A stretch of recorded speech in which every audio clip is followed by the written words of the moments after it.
in the beginning stages, I thought you could just fast from whatever, right? And it would be pleasing and acceptable to God. And I used to stay isolated. I didn't want to go around nobody because when I'm hungry, I'm not pleasant. Okay, I'm just not. So I wanted to like seclude myself and just be in his presence and pray and read and study the word. But this is not the fast that God chose for us. He didn't choose for us to fast from social media, from television, from shopping, from anything. Biblical fasting is abstaining from food. It's abstaining from food beyond the usual time.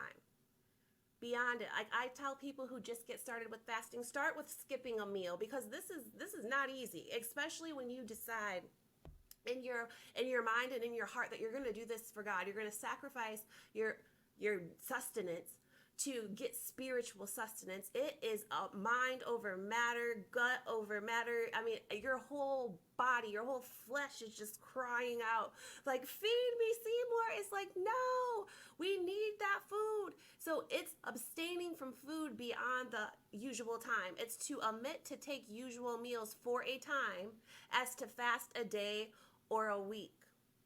It's excessive denial of nutrition from food. When I first started to fast, when God called me to start fasting, I did just protein shakes, right? Because I really wanted to endure. And the lack of chewing food, oh my gosh. Like it was so overwhelming. I'm like, I just want to chew something. So I started chewing gum, right? That made it worse. That made it worse. And then I longed for something else. So I did like some chicken broth, and that just made it worse. It made me want chicken. And I'm like, all right, God, what am I doing? What shall I do? How do you want me to do this? How can I do this? Right? It says that we have to abstain. We have to omit from taking food for a time, for a period of time.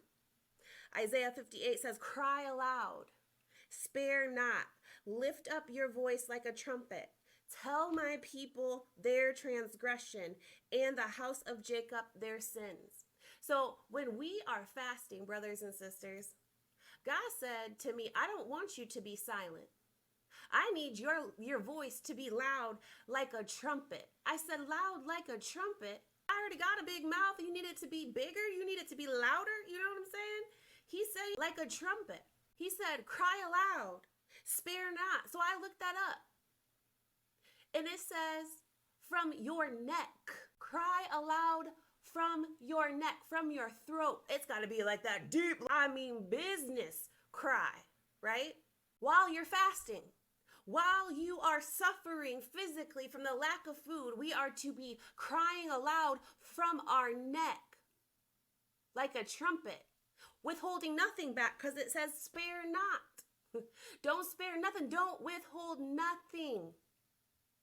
Like a trumpet. It said lift up your voice like a trumpet. Like a trumpet suggests we use our voice as a horn of war. That's what it means. Sounding the alarm about transgression and sin, because it says, cry aloud, spare not, lift up your voice like a trumpet, tell my people their transgression and the house of Jacob their sins. This kind of goes back off of the live last Saturday when we're talking about, do we have the right to judge? No, we don't have the right to judge the person, but we have every right to judge the sin. And while we're fasting, we're not to be isolated and silent and quiet and wallowing in our own sackcloth and ashes. We are to have that heart of repentance, of sorrow because of our own sin, while at the same time afflicting the flesh, right? We are afflicting the soul. We are afflicting the mind, the heart, and what we do with our thoughts and feelings because we're hungry, right?